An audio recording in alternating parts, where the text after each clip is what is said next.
Alô, alô, bem-vindo ao nosso canal. Você já está inscrito? Se não tiver, se inscreva. Se tiver alguma dúvida ou quiser deixar qualquer comentário, escreva aí pra gente. E não se esqueça de compartilhar e de curtir também.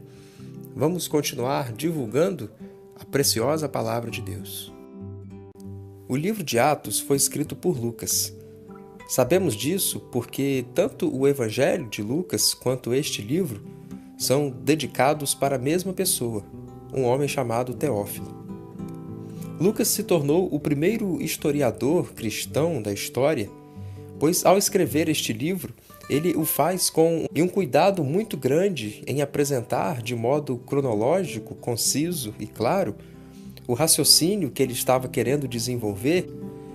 Logo no primeiro capítulo, ele diz que quando Jesus subia aos céus, ele derramaria o seu Espírito Santo, que capacitaria o seu povo para pregar o Evangelho tanto em Jerusalém, quanto na Judéia, em Samaria e até aos confins da terra.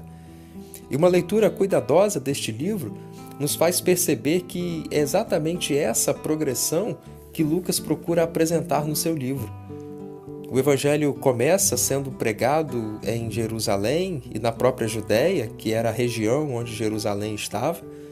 A partir do capítulo 8, o Evangelho se expande e alcança a região de Samaria.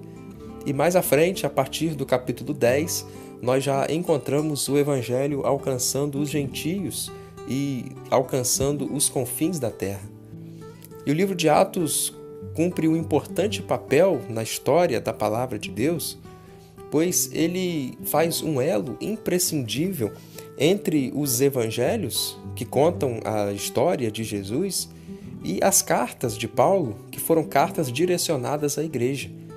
Portanto, Atos linka a história de Jesus com a história da igreja e mostra como que se deu aqueles 30 anos iniciais que mudaram o mundo.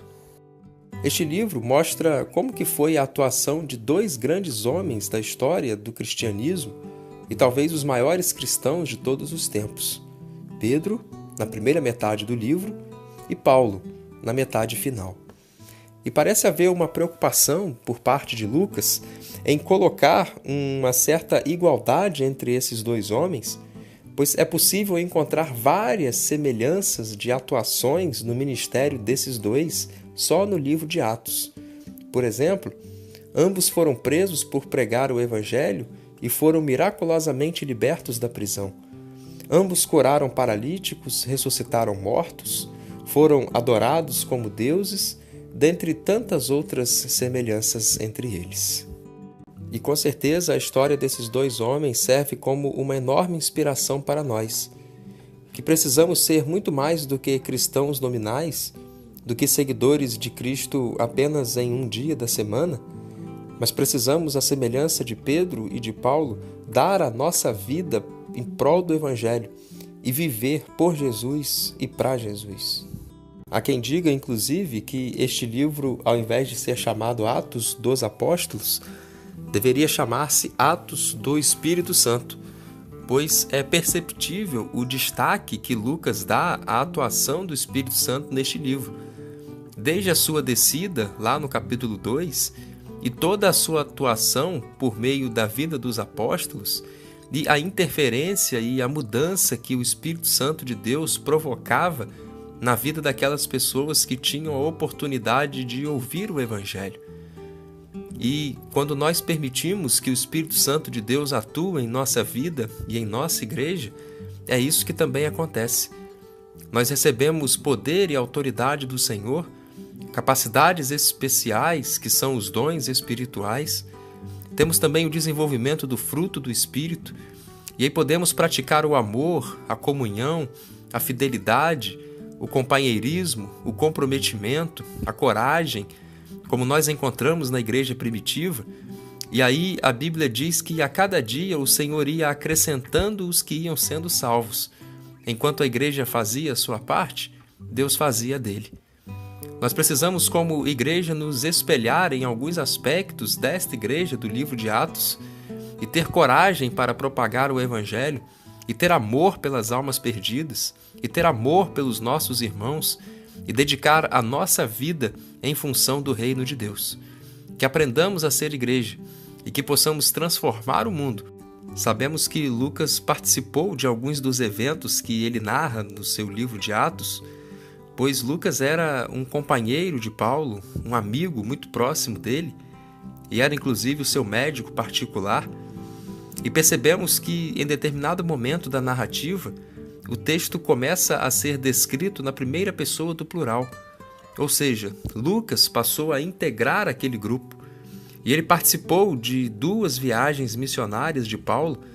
Ele também foi preso por pelo menos 4 ocasiões junto com este apóstolo. E também participou daquele naufrágio contado no final do seu livro.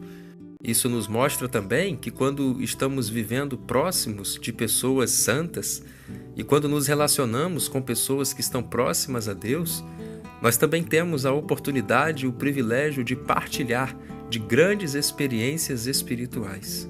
No livro de Atos, que nós ficamos sabendo de importantes coisas da história da igreja, como por exemplo a instituição do diaconato, a morte de Estevão, que foi o primeiro mártir da história do cristianismo, a conversão do apóstolo Paulo, que foi um dos eventos mais importantes da história, já que Paulo foi o maior missionário de todos os tempos. Também ficamos sabendo da única morte apostólica mencionada na Bíblia. Tiago, irmão de João, é morto ao fio da espada por Herodes.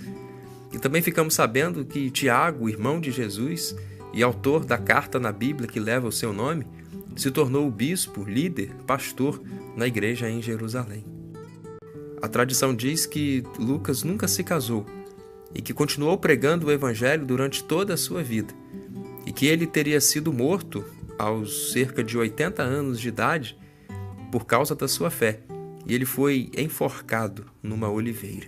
Quero destacar deste livro com você o conhecido versículo que está no capítulo 16, versículo 31, em que Paulo diz ao carcereiro de Filipos: crê no Senhor Jesus Cristo e serás salvo tu e a tua casa. Sabemos que é apenas a fé depositada em Jesus que pode salvar alguém. E sabemos que existe o interesse da parte de Deus em salvar não apenas pessoas, indivíduos, mas a partir dele salvar toda a sua família também. Então eu quero encorajar e desafiar você a crer em Jesus, a reconhecer que você não tem para onde ir, pois só Jesus é o nosso único, eterno e suficiente Salvador. E que se você se achegar a Jesus, Ele pode também trazer salvação a toda a sua casa. E você pode ser o instrumento de Deus para ganhar todos os seus para Jesus. Creia em Jesus e você e a sua casa serão salvos para a glória de Deus. Espero você no próximo vídeo e vamos continuar aprendendo sobre cada um dos 66 livros da Palavra de Deus. Um abraço.